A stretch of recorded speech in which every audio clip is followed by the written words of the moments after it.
is live.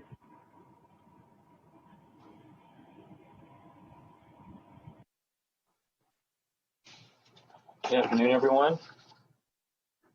I'd like to call the meeting to order and start with a little housekeeping, which is to remind commissioners to keep their audio on mute unless they are speaking. Commissioners other than the chair can mute themselves. Staff will remain muted until needing to speak. As members of the public join the meeting, you'll be participating as an attendee.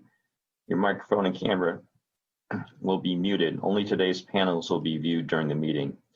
If you're calling in from a telephone and choose to speak during the public comment portion of the meeting, today's agenda, for privacy concerns, the host will be renaming your viewable phone number to resident and the last 4 digits of your phone number. As a reminder, the City of Santa Rosa is committed to creating a safe and inclusive environment free from disruption. We will not tolerate any hateful speech or actions and are well-staffed to monitor that everyone is participating respectfully or they will be removed. If necessary, we will also immediately end the meeting. Zoom host, can you please explain how public comments will be heard at today's meeting? At each agenda item, the item is presented. The chair will ask for Housing Authority member comments and then open it up for public comment. The host in Zoom will be lowering all hands until public comment is open for the agenda item. Once the chair has called for public comment, the chair will announce for the public to raise their hand if they wish to speak on the specific agenda item.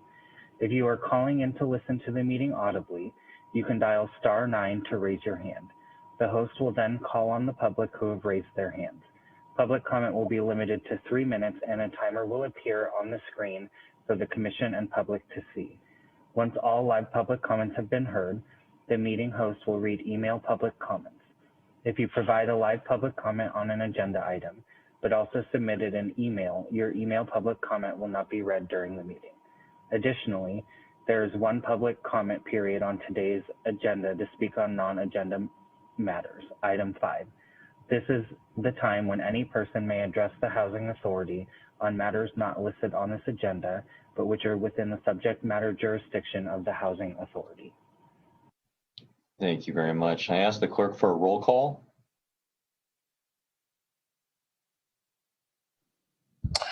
Okay, just one moment.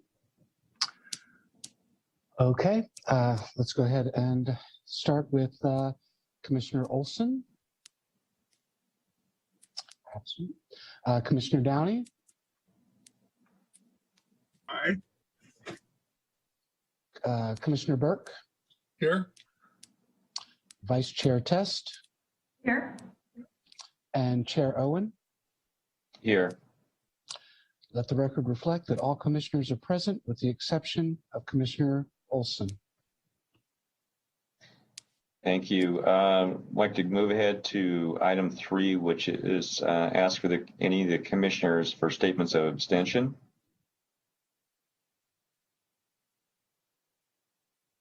Okay, hearing none. Item 4, we had study sessions planned for this meeting. I apologize for the late notice, but unfortunately, because we do not have a quorum, and I have a meeting that was planned late at 3:30, and I had to conclude this before that.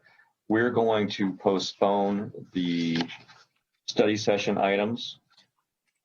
4.1, which is the general plan vision statements. 4.2, which is the housing choice voucher program waiting list, and then 4.3, which is the review of the fiscal year 2021-2022 notice of funding availability process and point system. We are in the process of trying to schedule a meeting that would happen before another month, possibly in 2 to 3 weeks. So again, I apologize for the late notice that people have tuned in for that portion of the meeting. It is very valuable, but unfortunately, we are still working on trying to have our commissioners added, and we don't have a quorum to move on those items. So go ahead and move on item 5, which is the time for public comments. And we are now taking public comments on item 5, which are non-agenda matters. This is the time when any person may address the Housing Authority on matters not listed on this agenda, which are within the subject matter jurisdiction of the Housing Authority. If you wish to make a comment via Zoom, please raise your hand. If you're dialing in via telephone, please dial *9 to raise your hand. And have the host please proceed with the public comment procedures. A countdown timer will appear for the convenience of the speaker and viewers. The first speaker will be acknowledged and invited to speak. Please make sure to unmute yourself when you are invited to do so. Your microphone will be muted at the end of that countdown or at the conclusion of your comment. Chair Owen, at this time, I do not see any hands raised, and we have not received any email public comment. Thank you very much. Moving on to item 6, which is the approval of minutes. This does not require a vote. We're discussing the minutes of April 26, 2021 and May 10th of 2021. Do any of the commissioners have any comment on these meetings? On the draft minutes for the meetings?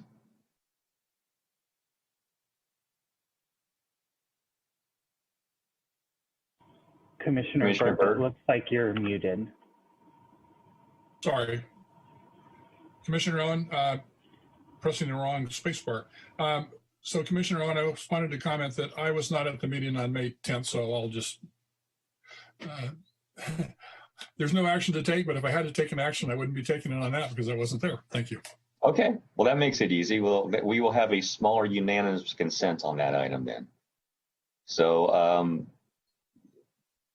I will just ask if there's any other comments, and hearing none, I'll assume that we have unanimous consent, barring Commissioner Burke on that one meeting. He was not in attendance. Moving on to item 7, which is staff briefings. And I'd like to ask the director to introduce the staff presenter for the staff briefing. Good afternoon. Item 7.1 is a staff briefing on emergency housing vouchers. Rebecca Lane, Housing and Community Services Manager, will be providing you with the overview.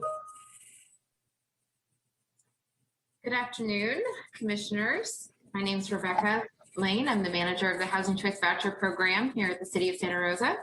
And I'm here today to give you some information about a new program that's been recently made available called Emergency Housing Vouchers. The Emergency Housing Vouchers were authorized under the American Rescue Act. And on May 10th, the City of Santa Rosa Housing Authority was notified that we were one of approximately 700 public housing agencies in the country who were selected to receive these emergency housing vouchers. We are slated to receive 131 of these emergency housing vouchers, which are dedicated to specific categories of eligibility for people who are experiencing homelessness. The categories of eligibility are people who are homeless or are at risk of homelessness, who are fleeing or attempting to flee domestic violence, dating violence, sexual assault, stalking, or human trafficking, or persons who are recently homeless and for whom providing rental assistance will prevent the family's homelessness or having a high risk of housing instability. So the regulations for this program were developed rather quickly between the time the American Rescue Act was planned and on May 10th when we were notified of the opportunity. And the regulations require that the Housing Authority partner with the Continuum of Care. The local Continuum of Care is our partner in this program for both the development of policies about how those vouchers will be targeted to those categories and drilling down more specifically on local needs. The Continuum of Care Board is responsible for making that policy decision. And then there'll be our referral partners, the homeless services agencies that participate in the Continuum of Care will be our referral partners for these special vouchers. The regulations require that we do sign a memorandum of understanding with the Continuum of Care, which we are required to do at some point between now and July 31st. And as soon as we have the MOU executed with the Continuum of Care, then we can begin the program. The funds are already starting to come into our bank account. We anticipate that as soon as that MOU is written, then we can begin accepting referrals. Our next meeting with the Continuum of Care is this week. It's on Wednesday, the 23rd. And at that point, we hope to finalize the policy decision about the referral targeting and referral process. And I'm happy to take any questions, and I'm certain I'll be back with an update. Thank you, Rebecca. Are there any questions from the commissioners?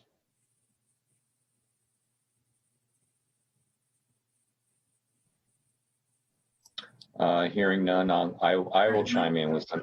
It looks like it looks like Commissioner Downey has his hand up. Commissioner Downey. Thank you, Rebecca. Will these emergency vouchers be calculated on top of our total vouchers that we have received, or will they be folded into the total number of vouchers that we already have and that we cannot exceed? That's a great question. And this is a totally parallel program. So the administrative funding as well as the voucher funding is on top of our existing allocation and must be tracked separately.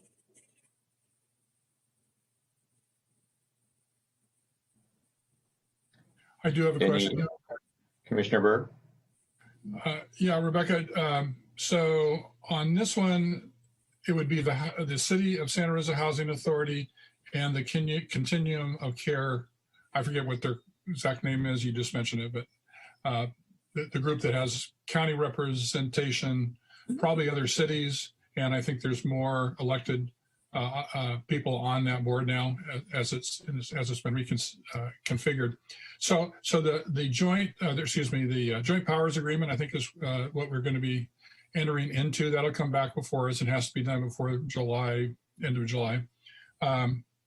Is that boilerplate, or is there some discussion or any kind of latitude between the two parties and exactly what that says?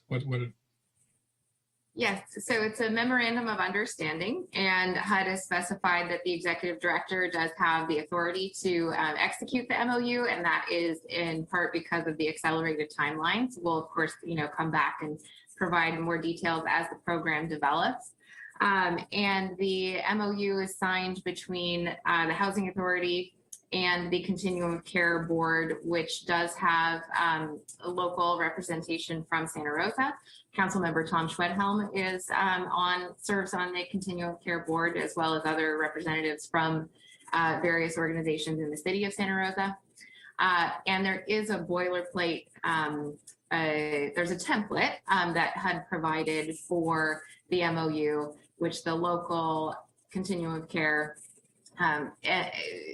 gets the section of the MOU that we're focusing on is the local policy about how the vouchers will be targeted to what specific populations. And on the Continuum of Care side, is that delegated to whoever is the administrative officer of that organization, or does that go before that entire group for review and discussion? Yes, it goes before the entire group.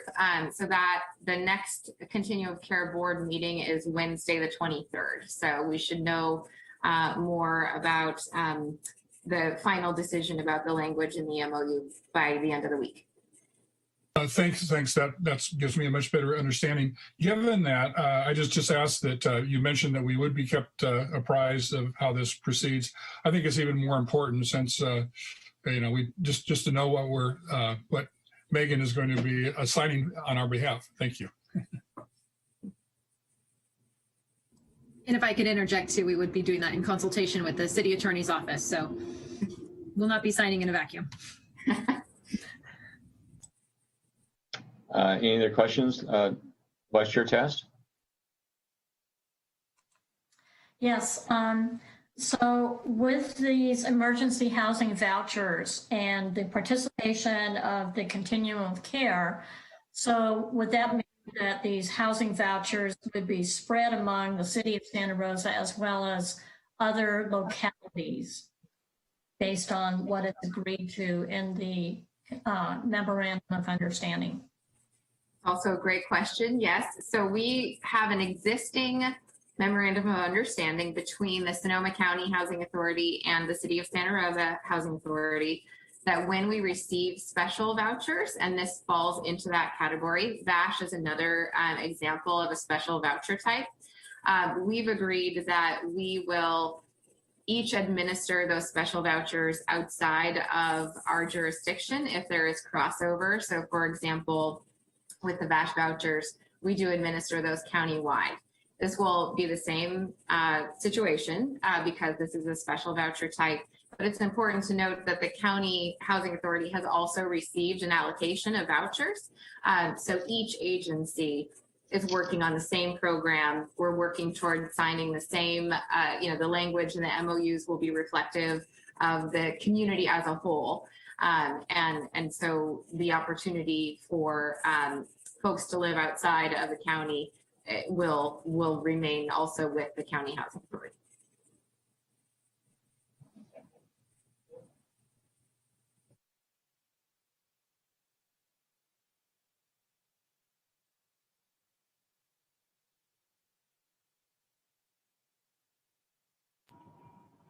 Commissioner Owen, you are muted. Sorry about that. Rebecca, in regard to the continuum of care, can you describe that agency and its makeup, please?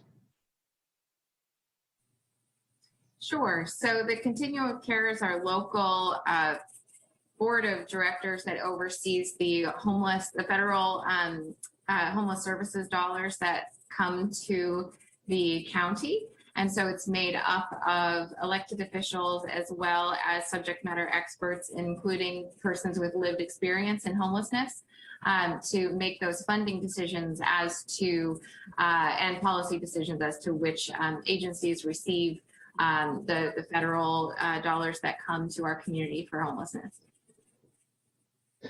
And this MOU is going to be, and the vouchers go for how long?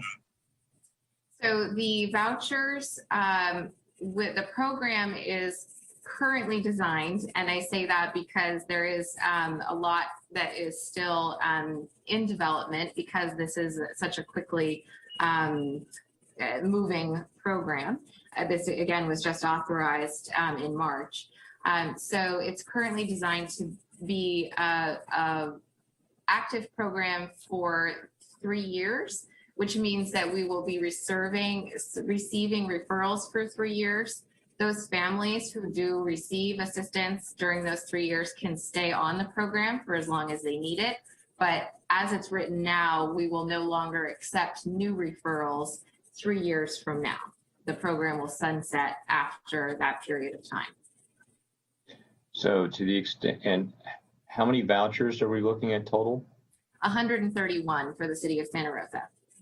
So if there's 131 for the city of Santa Rosa and this voucher program, so there's funding for 3 years?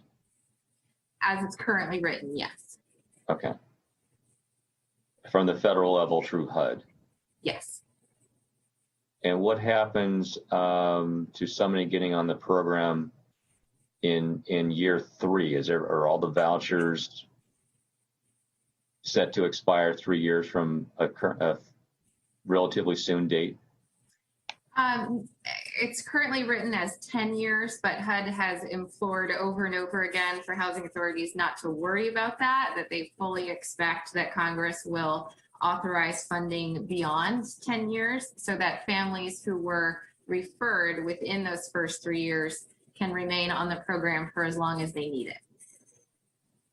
So, but new applicants cannot come on the program after 3 years? Correct. So it has an attrition component associated with it. Okay. All right. I just want to make sure that the commitments have the funding sources going forward. Yes, they do. Yes. And I should note as well that administrative expend funding that we have with the program is significant. It's more than the regular voucher program. So they're giving us the best opportunity I think we've had in a while to address some of these issues in our community. Okay. One more question. What's the number of units or vouchers the county has been authorized? I believe, sorry, that is 153. Thank you. Any other questions?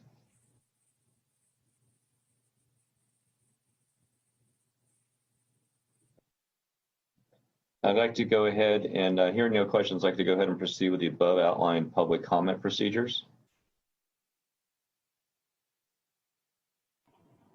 We are now taking public comments on item number 7.1, emergency vouchers.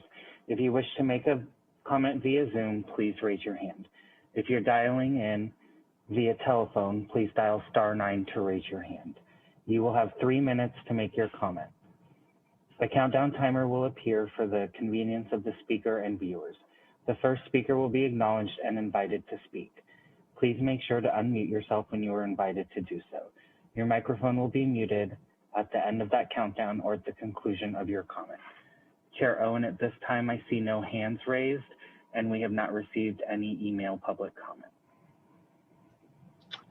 Okay, thank you very much. Rebecca, thank you for the presentation. This is good that we're able to provide more help through HUD for families in need for vouchers.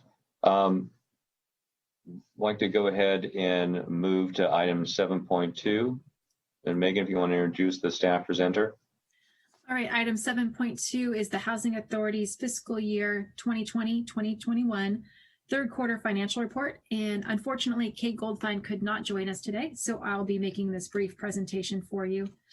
Included in your packet is the memo from Administrative Services Officer Goldfein outlining the Housing Authority's budget and expenditures from July 1st, 2020 to March 31st, 2021. The Housing Authority budget is $88.6 million roughly. This includes, and this is important to note, the $38.46 million of CDBG DR. And as of March 31st, 2021, there was a remaining balance of $60.49 million. When you back out the CDBG DR funds, which you may remember you selected projects in January, and we are working with the state to commit those funds, the remaining balance available is a little over $22 million, which is approximately 25% of the Housing Authority's budget. So we are spending well within the budget authority, and we are keeping up with the expenditures as expected as the fiscal year progresses. I'd be happy to answer any questions you may have about the third quarter report. Any questions from the commissioners? Just one, if I may. What's the deadline for the actual disbursement of the CDBG DR funds? I may need Nicole Rathbun to jump in and give me the actual date, but we are working with projects, the 5 projects, and advancing them through with HCD. The first project award should be coming shortly, and that is for Linda Tunis, which is being presented by PEP and Caulfield Lane Senior Housing, and the other 2 projects, which will have notices to proceed in the near future, are Caritas and 3575 Mendocino Avenue. And both of those have disaster recovery tax credits, which have a construction start date of September. Nicole, are there any other details? So all of the DR projects must have their funds expended by 2025. We had to identify the projects and send them to HCD in the form of project applications. By the end of this year is our firm deadline for project identification. But since they are reimbursement-based grants, the deadline for dispersing the funds is 2025. And at this time, it sounds like we see no problems in those projects that were awarded an allocation going forward. Is that correct?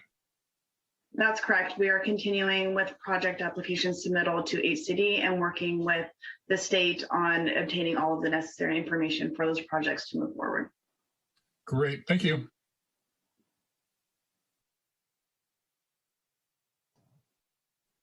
Any other questions from commissioners?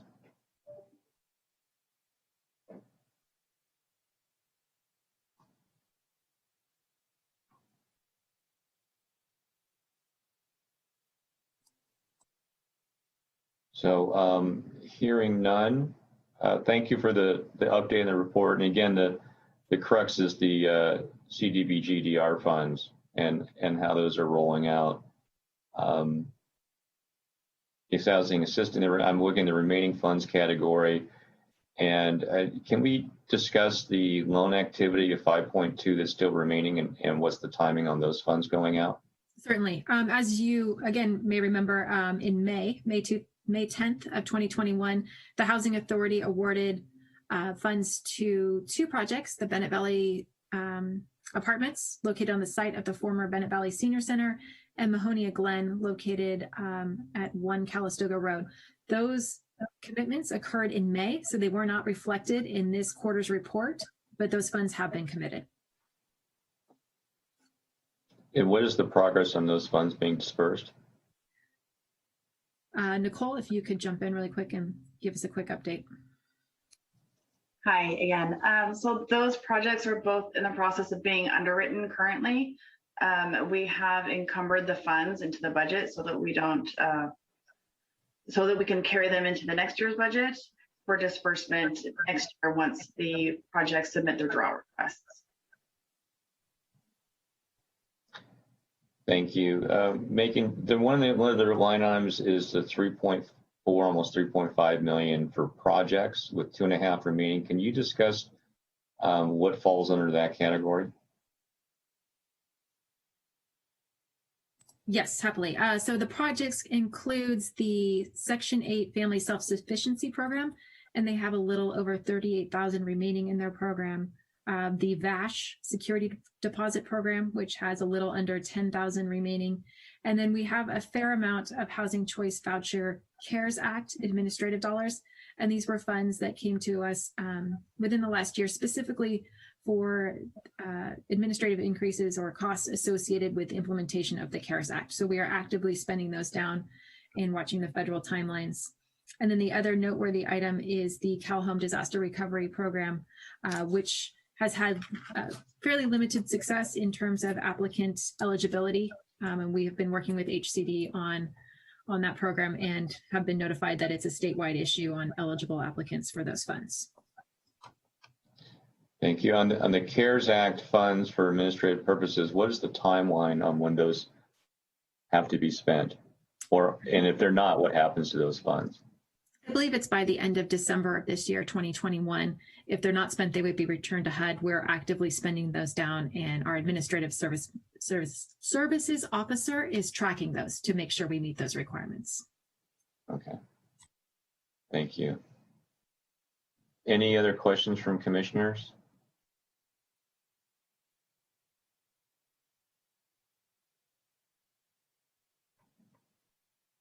So hearing none, I'll open it up for public comment. We are now taking public comments on item number 7.2, Housing Authority Fiscal Year 2021 Quarter 3 Financial Report. If you wish to make a comment via Zoom, please raise your hand. If you're dialing in via telephone, please dial *9 to raise your hand. You will have 3 minutes to make your comment. A countdown timer will appear for the convenience of the speaker and viewers. The first speaker will be acknowledged and invited to speak. Please make sure to unmute yourself when you are invited to do so. Your microphone will be muted at the end of that countdown or at the conclusion of your comment. Commissioner Downey, you have your hand raised. Are you wishing to make a public comment? I'm sorry, I was attempting to ask a question before public comments. Go, but proceed and I'll ask my questions in a minute. Okay. Chair Owen, at this time, I do not see any hands raised and we have not received any email public comment. Thank you. I'm sorry for not seeing your hand raised. Commissioner Downey, you want to make comment now? Sure. The comment I had, Megan, was, as you know, and as I brought up before, we seem to have a lot of unexpected events. And I'm wondering, in the context of what appears to be a lot of money if we're able to save any of that, to have a little bit more liquidity in the event that something happens, as something appears to have happened for the past 4 years, 3 years. So Commissioner Downey, in response to your question, we have little opportunity to hold on to some of our funding. The Housing Authority does establish reserves in its annual budget, and we'll be touching on that later in this afternoon's agenda.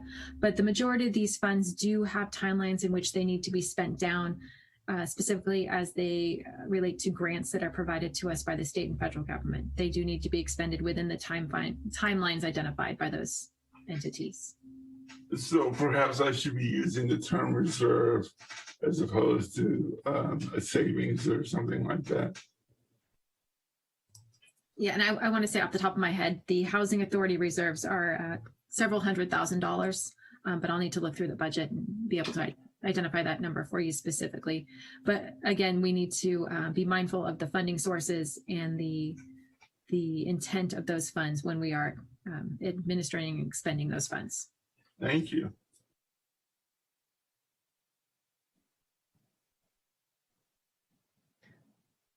Seeing no more comments from the commissioners, and we've done public comment, I'd like to go ahead and move on to item 8, which is the chairman or commissioner reports. I do not have any reports. Any commissioners have reports they'd like to make at this time?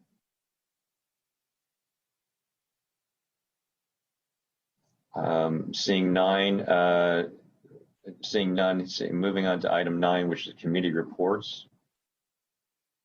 I don't believe we have any committee reports to discuss, which moves us along to item 10, which is Executive Director's communication items. And Megan, you'd go ahead, please.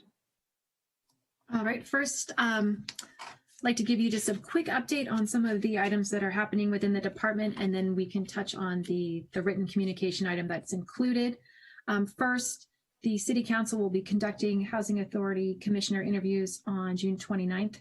There are approximately 30 candidates. We've had a very robust response from interested tenant commissioners. So we are very hopeful that we will have a full Housing Authority Commissioner roster in the near future, and that would alleviate any quorum issues going forward. Also, the director recruitment, that is on hold until there is a new city manager. So I anticipate that being at least 6 additional months. The city has not begun the selection or the recruitment for a city manager. So that will be probably occurring in 2022. And then finally, I just wanted to highlight some staffing changes that we've had within the department recently. Mark Hughes, who is the Zoom host, will be assuming an acting housing and community services technician role to assist with the emergency housing voucher program that Rebecca Lane discussed earlier in the meeting. The Housing Trust has also filled its vacancies in program specialist. We have Angela Morgan, who's presented to you before. Julie Guerin, who has a consent item on today's calendar, joined us in May. And then we promoted Jennifer Mendoza to Housing and Community Services Technician, responsible for compliance. So very excited to have some additional staff members on board. And then finally, given the longevity of the vacant director position, Nicole Rathbun will be serving as the interim trust manager for the duration. So I'm excited for Nicole to step up into this role and provide some additional leadership for the organization. Be happy to answer any questions you may have about my oral remarks. And then you'll also notice that there is a written item from Nicole. It's the pending development pipeline. This is provided for communication, but if you have any questions, she can certainly respond to those.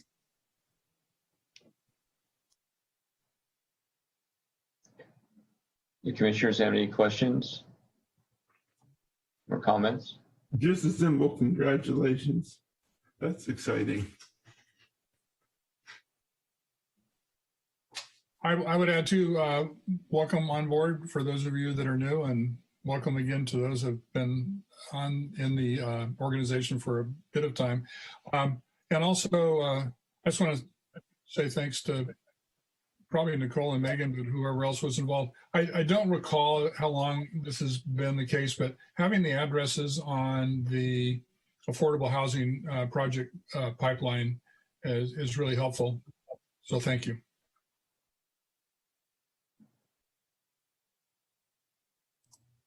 Again, welcome to Megan. Go ahead. Sorry. As you say, certainly as you see any additions or revisions that you would suggest to our written communications, please pass those along. So we're constantly trying to improve these materials for your reference and the public's information.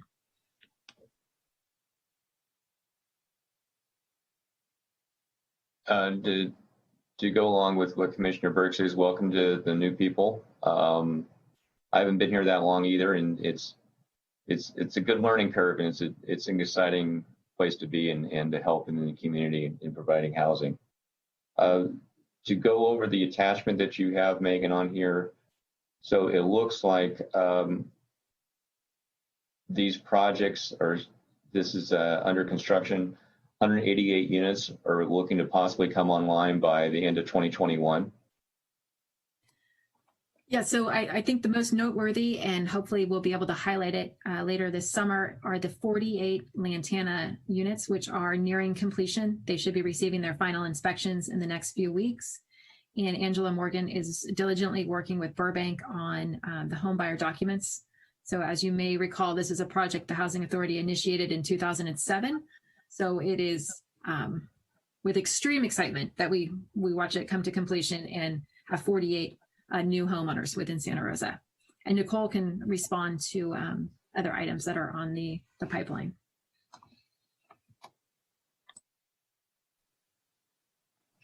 And I do have go ahead. Oh, I was just going to say, we can pull up the pipeline if needed, the attachment to that memo. It looks like we have one of the projects that's currently under construction that should start in be online in the first quarter of 2022. But yes, other than that project, which is the Orchard Commons, formerly Boyd Street, we're looking at 188 units online by the end of the year or so.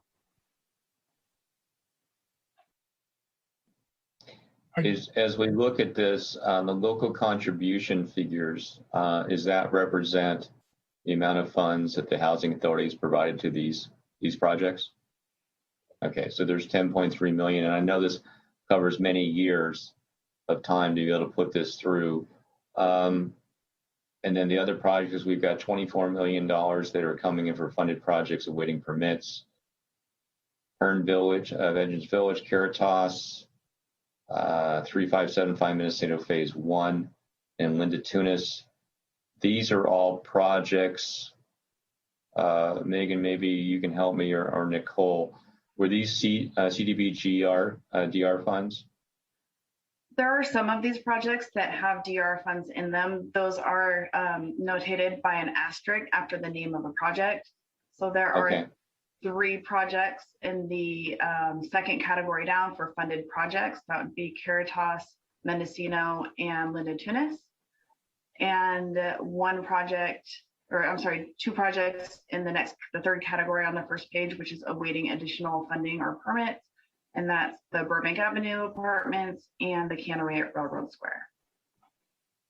So those 5 projects represent the $38 million without having to get a calculator out. I think that's what that does. Right. Those 5 projects represent the total DR award minus a small amount of administrative costs. Okay. Thank you very much. This is promising. It's not just projects that we're talking about, it's projects that are actually in process and either receive funding locally or receive funding and also have 9% tax credits that have to be used, otherwise they're lost. And so that's very important that there's a lot of incentive to have these projects go forward. Any other questions from the commissioners? Please, Commissioner Burke? you're on. Thank you. I'm familiar with probably all of the developers with the exception of Urban Housing. Can you tell me what group that is and where they're from? Nicole, if you'd like me to jump in. So Urban Housing is a group from, I believe they're from Orange County. They have 2 projects that are completed and in service in Santa Rosa, and that would be the crossings at Santa Rosa, which is on Jennings in Cleveland. And then the other project that was completed within the past few years are the crossings on Aston. And that's about 26 kind of townhome style units. I think those were completed in like 2017 or 18. And then the project that should be on the pipeline is the crossings on Middle Rincon. And this is roughly the site of the 7-Eleven located on the corner of Highway 12 and Middle Rincon. Thank you. That helps a great deal. I do know that group, and I know they've done some, done some good work and seem to be managing properties well as at the same time. And then I don't see it on here, but the initials for the Mendocino project, where the former site of the Journey's Inn, I think it's BR something something. What do those initials stand for? I think it's BRJE. Unfortunately, I don't have the pipeline up in front of me, but I think it's Burbank Related, who is their partner on this. It's Related Development, and then the JE would be Journey's End. Thank you.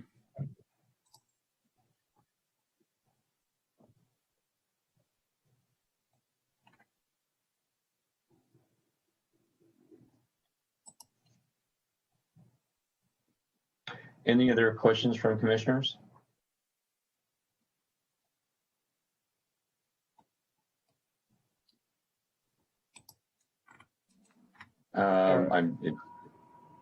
Chair Owen, Vice Chair Tess does have her hand raised. Okay, thank you. With the exhibit being shown on screen, it's hard for me to see everybody. Vice Chair Tess? Yes, hi, thank you. Just a comment, actually, on the projects that are under construction. It strikes me as pretty amazing that the 3 of the 4 have happened so quickly, while I know I have been on this committee. And I just want to say congratulations to staff to putting these projects forward and making sure that they are moving along swiftly, which they appear to be. And thank you. Just realized I have one more question, if I may. Commissioner Burt? Yeah, does staff notice any sign of the additional developments coming into the pipeline? Does it seem to be kind of continuing, or is it slacking off a bit? Do you get any sense of that?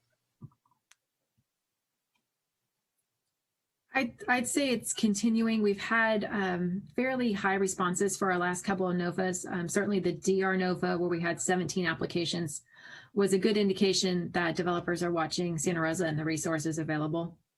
We put projects on the pipeline when we have some kind of investment in them, whether it's project-based vouchers, land, or a financial commitment. Or they've applied several times in the case of crossings and initiated, I believe the crossings has started their environmental document. So there's a concerted effort on the part of the developer to proceed with the project. Great, thanks again. Commissioner Downey, any comments?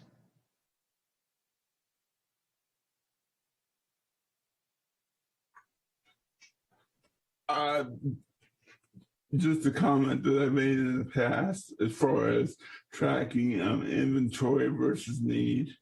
Are we getting closer, or is there any expectation that we'll meet our housing needs in the near future?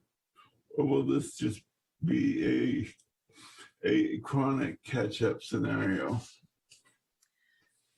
I think that we're making good progress, but the housing needs as reflected in the regional housing allocation numbers are very lofty, in excess of 4,000 units spread over the income categories. So we certainly do the best we can to provide investment and create affordable housing units. But I think, unfortunately, we're always going to be chasing those numbers. And it would take a significant amount of local resources in order to get us in a place where we can meet the RHNA goals. And we're not the only community that's in that boat. Yeah, and I don't want to sound like a critic. I think Steve Burke and I have been talking for a long time about what our future looks like. So thank you for the work that you've done.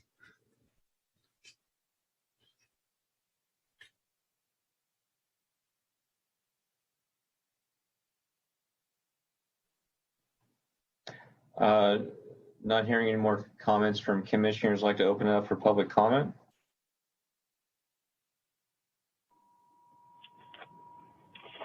We are now taking public comments on item number 10.1, pending development pipeline. If you wish to make a comment via Zoom, please raise your hand. If you're dialing in via telephone, please dial *9 to raise your hand.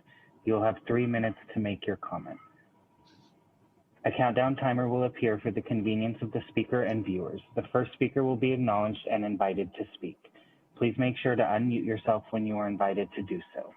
Your microphone will be muted at the end of that countdown or at the conclusion of your comment. Chair Owen, at this time, I do not see any hands raised, and we have not received any email public comment. Okay, thank you very much. We'll move on to item number 11, which are consent items. And I've asked Megan to read all titles. And while we're not required on a consent item to actually provide the presentation, but provide a basic overview of what each one of these items is. All right, consent calendar. Item 11.1 is a resolution, Bennett Valley Apartments modification to prior funding commitment to allow funds to be used for pre-development and/or construction-related costs.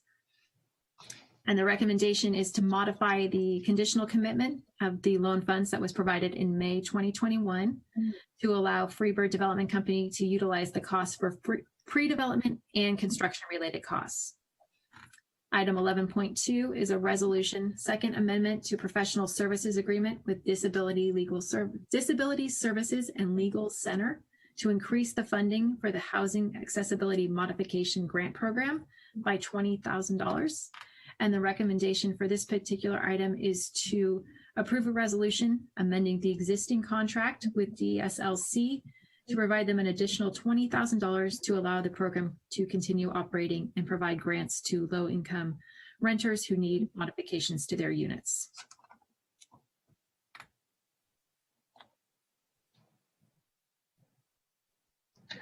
Are there any questions from the commissioners on 11.1?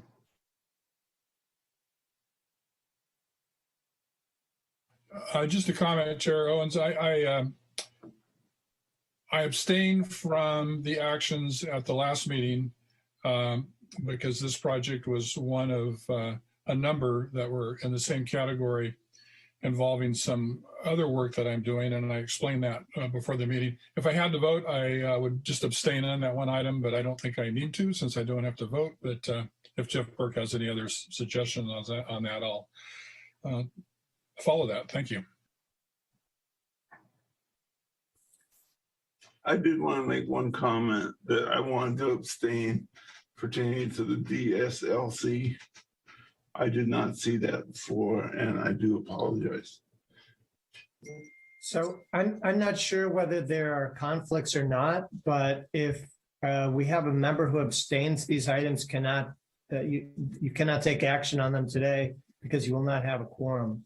You will not have sufficient folks to vote on these. So I don't know if you want to take a recess and we can discuss the conflicts offline, or you want to, Megan, I don't know what the timeframes are on these. If there's issues, if we bring them back next month, this is the first I've heard of them. So I'm sorry, I need more information. I do believe there is time sensitivity with the 11.1, the Bennett Valley Apartments. They would like the clarification to whether or not they can use the previously awarded funds for pre-development prior to submittal of their tax credit application. 11.2, the DSLC item could be delayed until a meeting in July, although it may prevent modification grants from being administered. But I think we do have some funds remaining in the contract, so we should be fine on delaying on 11.2. One option would be that there would be separate votes, and I would abstain from 11.1 for the same reasons that I abstained from the whole process last time that I announced before the meeting. So, Commissioner Burke, so this was an item that, so this is Megan, is this a modification to the item that the commission had taken before and Commissioner Burke had abstained on? Yes, so this is modifying the award to Bennett Valley Apartments. Commissioner Burke, I believe you abstained from the May meeting because of your involvement specifically with the Vigil Light Apartments. This is not related to Vigil Light Apartments, so I don't know if that provides any clarity to the item before us today. It does for me. Commissioner Burke, if you still have concerns, but I'm understanding from what Interim Director Bassinger has just said, I don't believe you have a conflict and that you can take action on this item. okay, that would be just fine. Yeah, I mean, it's one that I don't mind abstaining, but if I don't need to, then we can proceed. I'd like to echo the same sentiment, Jeff Burke, if that's possible, to reverse my abstentions and not disrupt the quorum.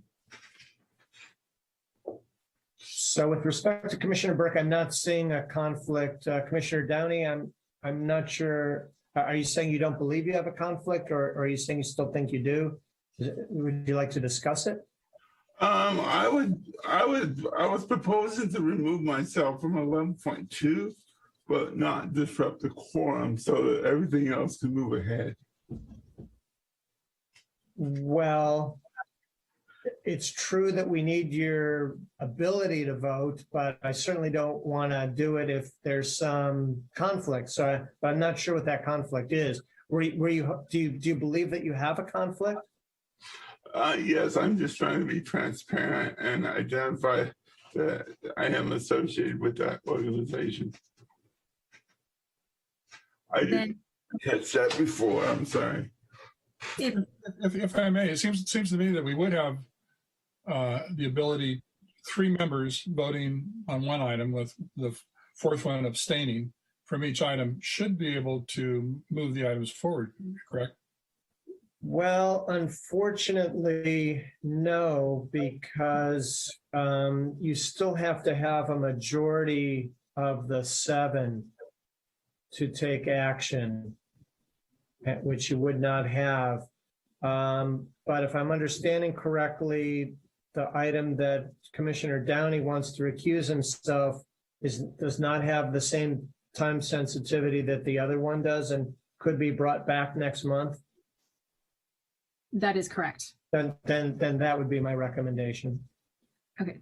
Do we need a motion to continue or just how? No, I don't believe so. I think we just need a motion on 11.1 unless somebody wants to pull it off the calendar and to have further discussion on it.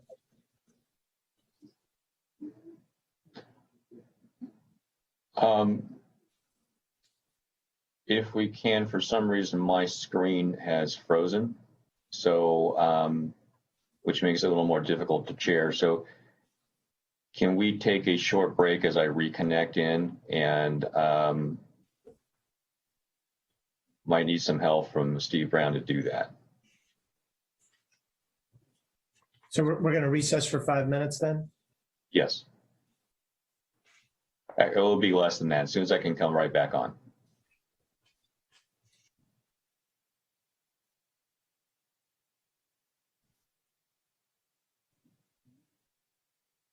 Should we sign off, the rest of us? No, you do not need to. Please stay on. I'll have a recess slide up in just a moment.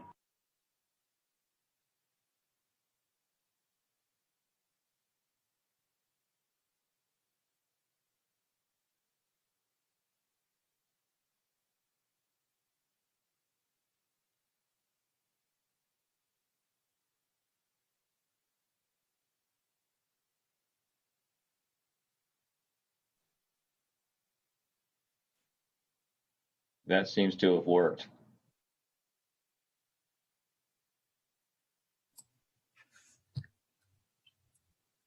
right, Mark, are you able to? I'm sorry, Megan, what was that? I believe we have a quorum again and we're ready to continue with the meeting. So if I may, through the chair, it sounds like you will not be able to take action on 11.2, but that you can take action on 11.1 if somebody wants to make a motion. Alternatively, if there needs to be further discussion and commissioner would like that to be pulled off the consent calendar for further discussion, that's the other option. Well, as I'm hearing it, we can go ahead with Jeff Burke's recommendation to request a motion for 11.1, and then we can table 11.2 until our next meeting. Is that correct? That is correct. Thank you. So we'll go ahead and we'll seek a motion on 11.1.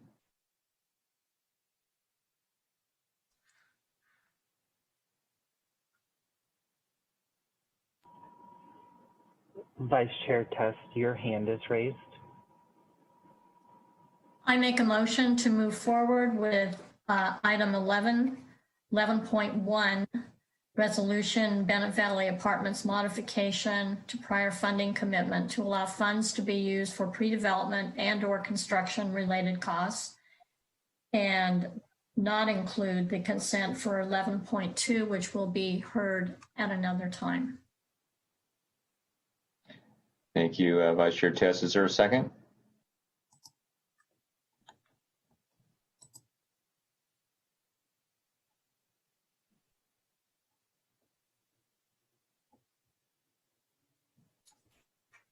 I believe I can second. So it sounds like we have a first and a second, and so we need to vote on Jeff Burke. I'm looking. Do we need to open this up for public comment? Okay, so I was just going to recommend that. Sorry. So let's go ahead and open up before 11 for public comment before we go for a vote. We are now taking public comments on item 11, the consent calendar. If you wish to make a comment via Zoom, please raise your hand. If you're dialing in via telephone, please dial *9 to raise your hand. You will have 3 minutes to make your comment. The countdown timer will appear for the convenience of the speaker and viewers. The first speaker will be acknowledged and invited to speak. Please make sure to unmute yourself when you are invited to do so. Your microphone will be muted at the end of that countdown or at the conclusion of your comment. Chair Owen, at this time, I do not see any hands raised, and we have not received any email public comment on either item 11.1 or 11.2.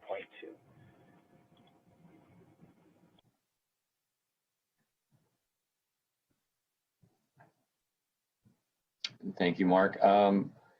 So we will go ahead and go for a vote for 11.1.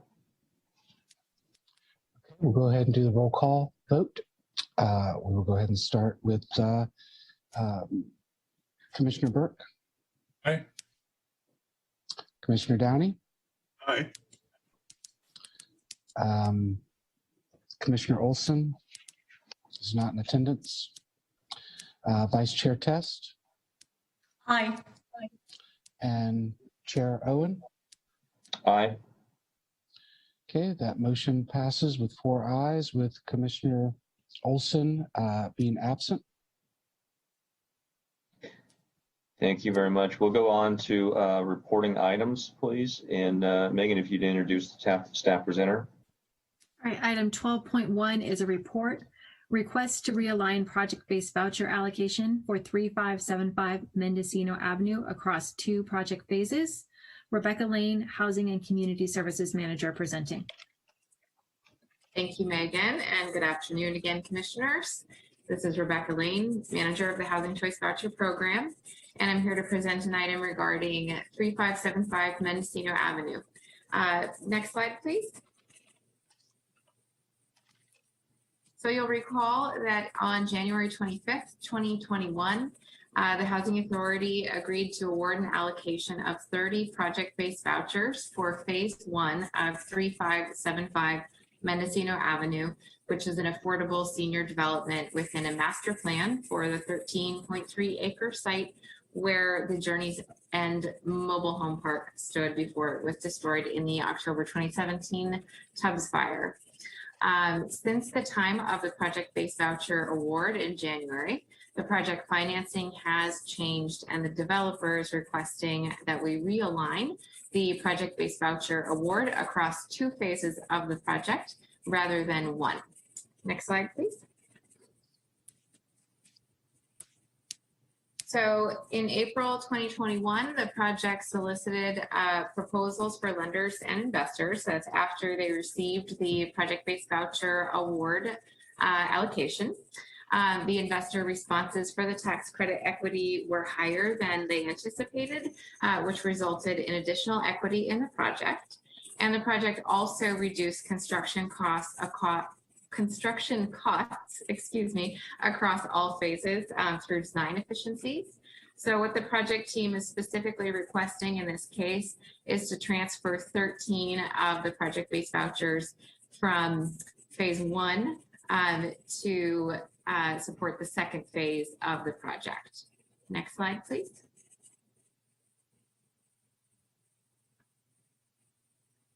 And we did review the updated information that was provided to us by the project. That's also included in your packet. And our recommendation is that we approve this request. So it is recommended by the Housing Community Services Department that the Housing Authority by resolution approve a realignment of the January 25th, 2021 allocation of project-based vouchers awarded to 3575 Mendocino Avenue from 30 vouchers for 3575 Mendocino Avenue Phase 1 to 17 vouchers for 3575 Mendocino Avenue Phase 1 and 13 vouchers for 3575 Mendocino Avenue Phase 2. Sorry, that part was left off the slide, but that is a request to move those 13 vouchers to Phase 2.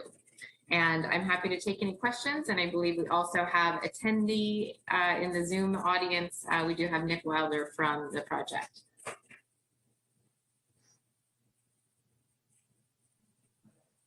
Thank you. Any questions from commissioners?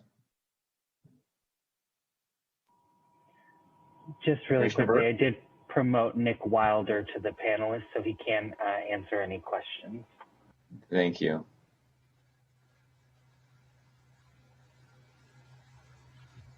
Commissioner Burke? John, got a competing phone call coming in, so I can't mute it. So just, can you explain, so there's a benefit to the project of 1.8. We have other funds in this project not through project base. Is there an issue where they need less because of the 1.8 additional funding coming in for tax credit equity? Sorry for that. I'm going to defer that to Nick. Thank you. Of course, no problem. Hi, thank you, Mr. Burke. Yes, so the project, this is actually a good thing that happened to phase 1 of the project. We had additional funds come in from our equity investor. The price per credit was significantly higher than we had underwritten. And so phase 1 was able to pass 13 vouchers on to phase 2 and still be feasible.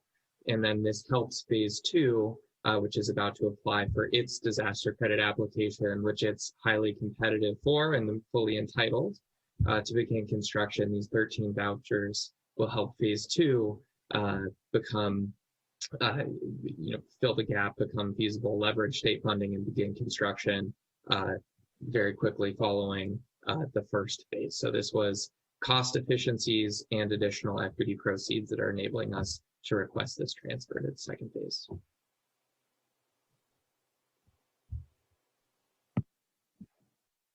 I guess my question is, are there fewer dollars needed from sources like the City of Santa Rosa Housing Authority?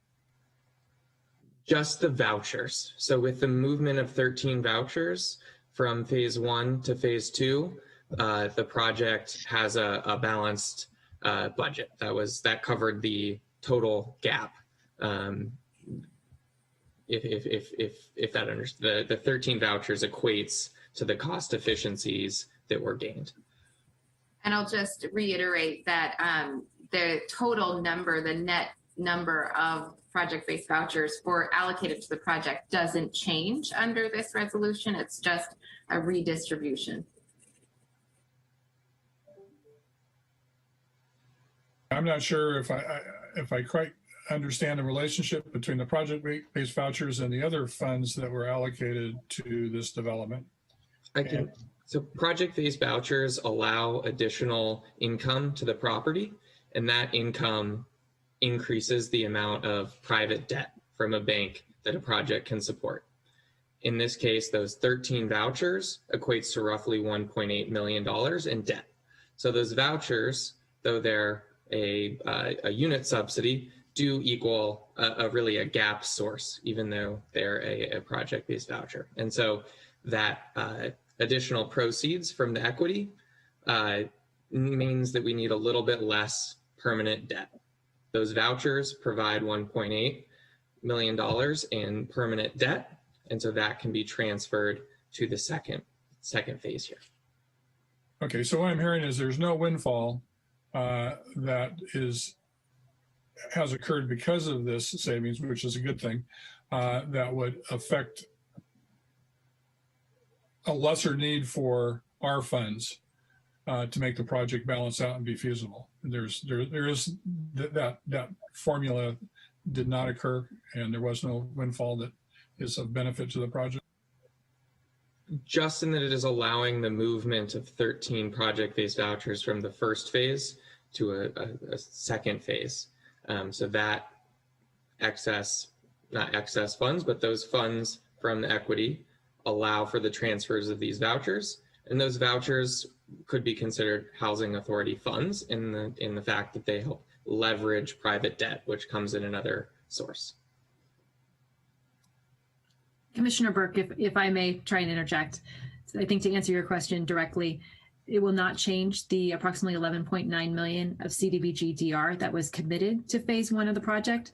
But I believe that phase two, when we conducted the parallel solicitation for project-based vouchers, had also applied for vouchers, and we did not proceed with an award to them at that point in time because one, we had reached our project-based voucher cap, and two, the project was not positioned to proceed as quickly as the other projects. So this allows phase two to proceed shortly behind phase one, and then the local commitment would be the 13 vouchers that are the subject of today's request.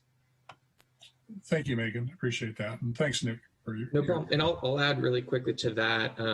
The project does have a pending CDBG DR application at present, which if the 13 vouchers are able to move forward, it does allow that that amount for that application to remain constant. Whereas if the vouchers transferred weren't allowed to happen, there would still be a remaining gap. But with the 13 vouchers moved over and a potential CDBG DR application, that would enable the project to be fully financed and move forward, pending the TCAC disaster credit application that is due on the 1st of July.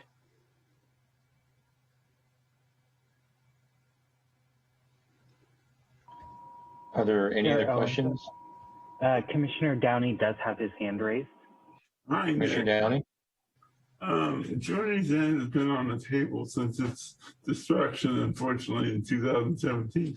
I was just curious as to what types of units are you intending on putting on that property? Yes, I can speak to that. So Journey's End will be the redevelopment on the affordable component, which is what we're speaking to here. The whole property has been entitled for several hundred units, a portion of which will be market rate and a portion of which will be affordable senior housing. So the phases that we're referring to here is 3575 Mendocino, phase 1, phase 2, phase 3 are three components of a 162 unit, 100% affordable senior development. The first phase is 94 units. The second phase is 38 units. The first phase is fully financed, pending permits to begin construction early this fall. The second phase is where we're trying to transfer and be awarded this several different funding here to move forward shortly after phase one begins construction. So it's all affordable senior housing that we're referring to here, but there's also a separate market rate component to be built on the same site by a to be named market rate developer that is separate from this project, but they were entitled as one larger project. So it sounds like you're going to construct a building and not replace modular or mobile homes with other modular or mobile homes. Is that correct? Nick, if I can interject. Yes, Commissioner Downey, this site is not going to be reconstructed as a mobile home park. The city took actions in December of 2020 to rezone the property from a mobile home park to a transit village. And there was a mobile home park closure process that occurred over the course of the 2019-2020 with the state. And so it's going to be stick and podium constructed housing, not a mobile home park when it is reconstructed. Thank you, Megan. Thank you, Nick. Any questions, Vice Chair Test? Yes, just Nick, could you give us a brief description, aside from the units that would be different in each phase, what determines those different phases? Is it based on availability of funds? Is it based on construction costs? Can you give us a little bit of a description on those? Sure. The three phases are actually three distinct buildings. They're all adjacent to each other, but there's a 94 unit building, that's phase one, a 38 unit building, that's phase two, and a 30 unit building, which will be phase three. The way that generally tax credit financing works is that if you get too big, you reach a cap.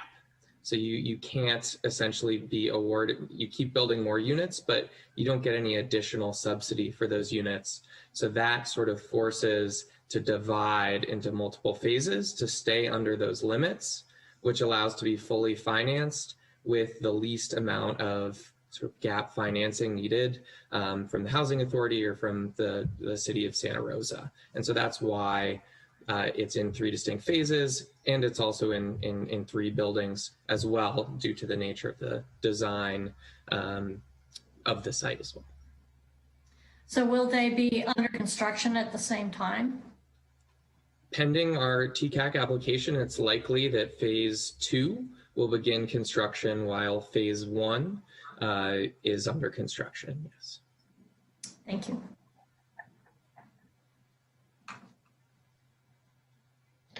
Any other questions from commissioners?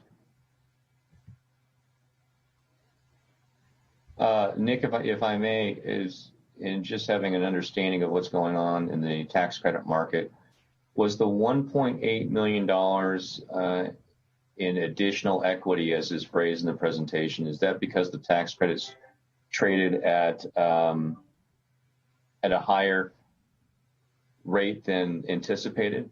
There wasn't a discount, or the discount was less? That's correct. Our equity offers were higher than previously underwritten. That's very good news. So congratulations on that. The other aspect is reduced construction costs, which is not something we're seeing in today's environments. Where did that happen? Was it across the board? Was it soft cost? Where did you see reductions in construction costs? Yeah, and I will say the vast majority of our ability to do this was the equity offer. But on the construction costs, when we were underwriting the project and when our general contractor was underwriting the project, we were already in a very rapidly escalating climate. And we didn't exactly know when we were going to be able to begin construction. So we were able to sort of hold in costs due to the fact that we were able to complete design very quickly and go out to bid and hold off escalation, mainly due to the fact that we're going to begin construction in a few months rather than a year from now or 6 months from now. So we were able to rein in on what we were holding in our budget for escalation. Well, hopefully the recent drop in lumber costs have helped that process out, because that's been very difficult for projects to incur those added costs. So I don't have any other questions. Do any commissioners have any questions? Hearing none, we'll open it for public comment.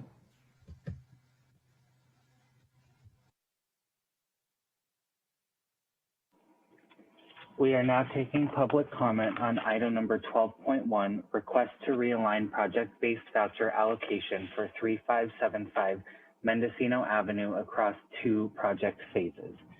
If you wish to make a comment via Zoom, please raise your hand.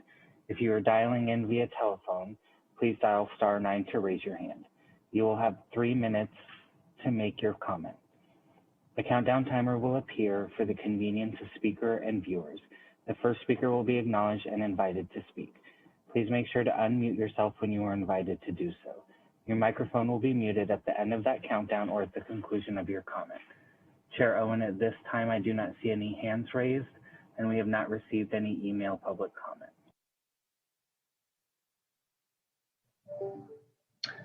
Thank you.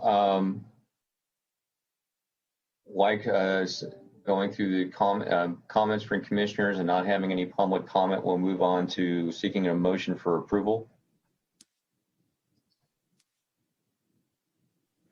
I'll make a motion, Chairman Owen. A resolution of the Housing Authority of the City of Santa Rosa approving the realignment of the January 25th, 2021 allocation of project-based vouchers awarded to 3575 Mendocino Avenue from 30 vouchers to vouchers for 3575 Mendocino Avenue Phase 1 to 17 vouchers for 3575 Mendocino Avenue Phase 1 and 13 vouchers for 3575 Mendocino Avenue Phase 2, and waive the reading of the text. Thank you, Commissioner Burke. Is there a second? I'll second that motion. Thank you, Vice Chair Test. I'd like to go ahead and ask the clerk for a vote, please. Okay. We will go ahead and do a roll call vote, and we will start with Commissioner Olson, who is absent. Then Commissioner Downey. Aye. Yes. I'm sorry. Okay. Commissioner Burke. Aye. Vice Chair Test. Aye. And Chair Owen. Aye. Okay, let the record show that that motion passes with 4 ayes, with Commissioner Olson being absent. Thank you very much. I'd like to go ahead and move to item 12.2, and Megan, if you could introduce the staff presenter. All right, item 12.2 is a report fiscal year 2021-2022 Housing Authority budget adoption. I will be presenting this on behalf of Kate Goldfine, who is unable to make today's meeting. Next slide, please.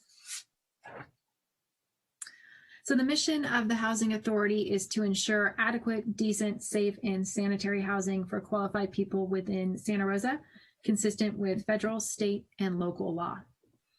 Next slide, please. As you may recall from the several budget study sessions we've had between January and today, the proposed 21-22 budget is approximately $44.5 million, and the proposed expenditures are about $44.1 million. And this results in an overall increase of 2%. And this is spread amongst administration of the department, the Housing Choice Voucher Rental Assistance Program, commonly known as Section 8, and the Housing Trust. Next slide, please.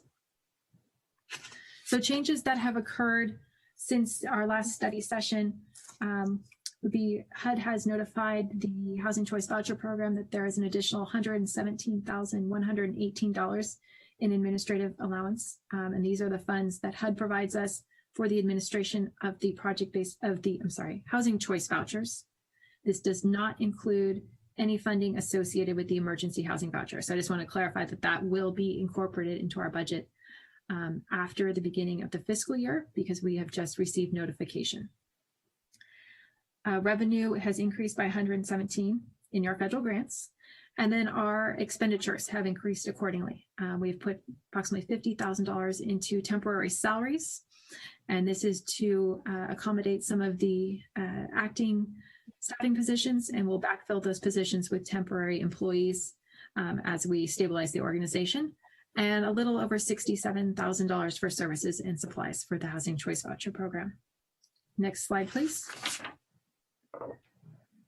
We also received an additional $21,764 of our CDBG funds.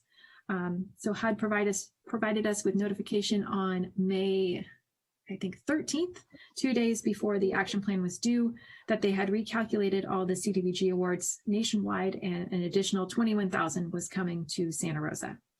So again, you'll see a slight increase in federal grants, and the way that this is incorporated into our budget is about $4,300 in additional administrative funds, and then $17,412 will be going into our loan products. And then $40,000 was moved from loan product into total operating expenses. Next slide, please. So the recommendation is that the by the Housing and Community Services Department is that the Housing Authority by resolution adopt the proposed budget for fiscal year 21-22.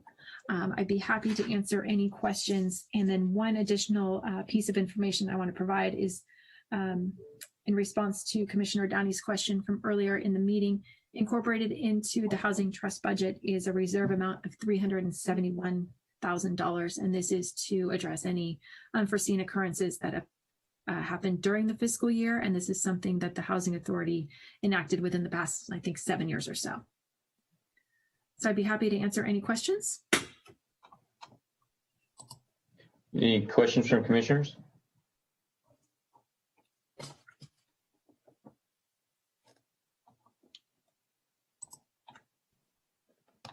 Just a comment, given the fact we've been through this before, I think we probably have a pretty good idea of the budget. And I think it all looks good and it's expertly presented. I just want to give, kind of a shout out to staff for doing a very good professional job. Thank you. Thank you very much. Administrative Officer Goldfine does a fantastic job in preparing and presenting this information. So we're very lucky to have her. Any other comments or questions from commissioners?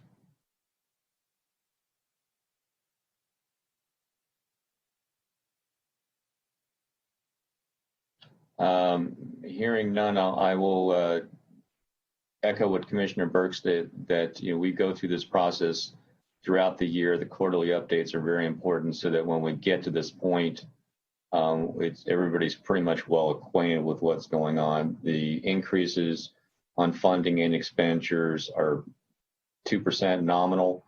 The major difference being the $38 million in CDBG-DR funds that aren't seeing, but that's not part of what we're looking at right now.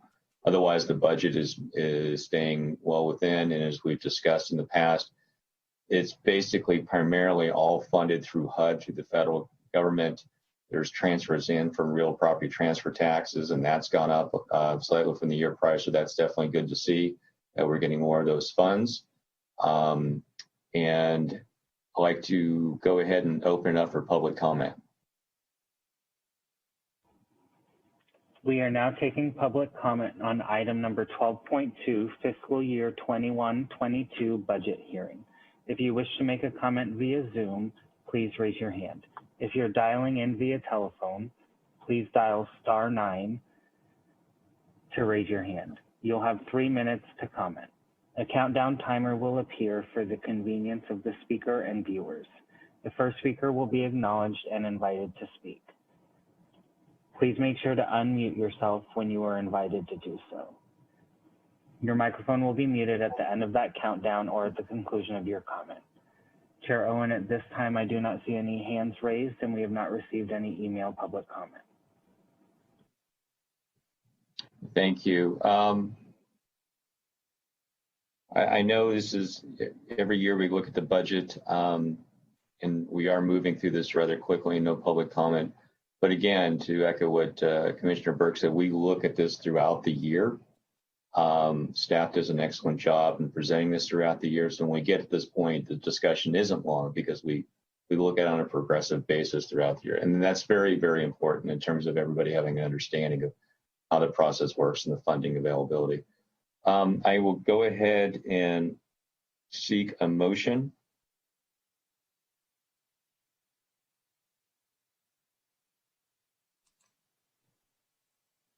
We have a motion to approve the resolution. I make a motion to approve the resolution of the Housing Authority of the City of Santa Rosa, approving the Housing Authority budget for fiscal year 21-22. We have a second. I will second that. Thank you, Vice Chair Tess and Commissioner Downey. I'd like to open up for a vote. Okay, we will go ahead and do a roll call vote on this item. I'll start with Commissioner Olson, who is not present. Commissioner Downey. Aye. Commissioner Burke. Aye. Vice Chair Test. Aye. And Chair Owen. Aye. Okay, let the record show that that motion passes with four ayes, with Commissioner Olson absent. Thank you very much. That concludes our meeting for today. Thank you, staff, for all your hard work, and Megan and your team again does a wonderful job in putting this all together. We appreciate it very much.